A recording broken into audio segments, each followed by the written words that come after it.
সবাইকে নমস্কার। দোলার বাঙালিয়ান রান্নাঘরে আপনাদেরকে স্বাগতম।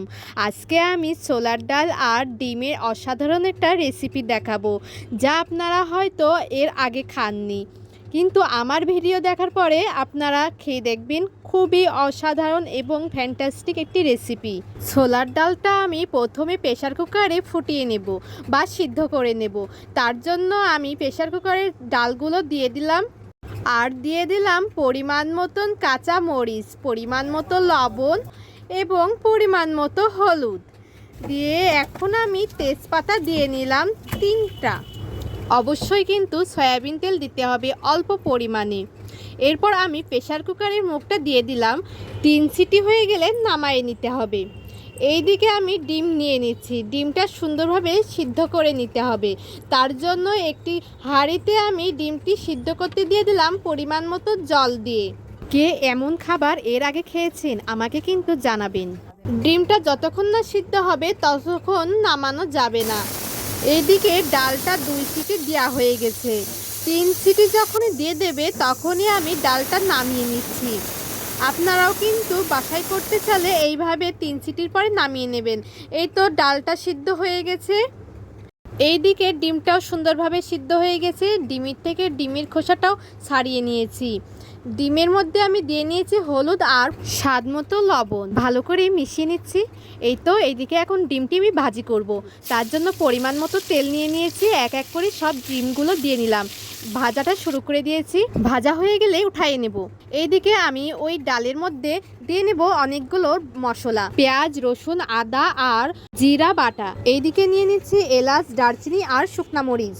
ডিম ভাজার পরে অবশিষ্ট তেল ছিল, সেই তেলে আমি নিয়ে নিচ্ছি গোটা জিরা, তারপরে নিয়ে নিলাম শুকনো মরিচ।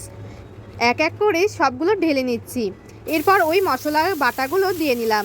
সামান্য একটু নাড়াচাড়া করার পর আমি 3টা তেজপাতা দিয়ে নিচ্ছি, পরিমাণ মতন শুকনা মরিচের গুঁড়া দিয়ে নিচ্ছি এবং অল্প পরিমাণ জল দিয়ে নিচ্ছি। সুন্দরভাবে এখন নাড়াচাড়া করে নেব। স্বাদ মতন লবণ নিয়ে নিচ্ছি আর পরিমাণ মতো হলুদ নিয়ে নিচ্ছি। আপনারা যদি বাসায় করে থাকেন আপনাদের স্বাদ মতন লবণ নিয়ে নেবেন। তারপর আমি সুন্দরভাবে কষিয়ে নিচ্ছি। এই তো দেখুন কষানোটা হয়েই গেছে, কিন্তু কষানোর পরে আমি ওই ডিমগুলো ঢেলে নিচ্ছি। এখন ডিম দিয়ে সুন্দরভাবে নাড়াচাড়া করে নিচ্ছি, ডিমটা দিয়ে সুন্দরভাবে কষিয়ে নিচ্ছি। কষানো শেষে ওই সিদ্ধ করা ডালটা ঢেলে নেব। দেখুন ডালটাও কত সুন্দর সিদ্ধ হয়েছে। এখন ডালটা আমি ওই মশলার মধ্যে ঢেলে নিচ্ছি, সুন্দরভাবে একটু নাড়াচাড়া করে নিলাম। অল্প পরিমাণ জল দিয়ে নিলাম। এই তো প্রায় কিন্তু হয়েই গেছে। আর একটা কি জানেন, এই যে ফুটছে না টকবক করে, এই ফোঁটাটা আমার অনেকটা ভালো লাগে। আপনাদের কেমন লাগে তা তো জানি না, অবশ্যই কিন্তু জানাবেন। এই তো হয়ে গেছে ডাল আর ডিমের অসাধারণ একটি রেসিপি। দেখুন কত সুন্দর হয়েছে।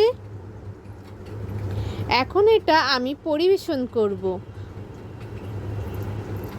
আমার রান্নাটি কেমন হয়েছে অবশ্যই কিন্তু জানাবেন, এবং কি কোথা থেকে দেখছেন আমাকে কিন্তু বলবেন কমেন্ট বক্সে, এবং লাইক, কমেন্ট, শেয়ার করবেন। আজকের মতন টাটা।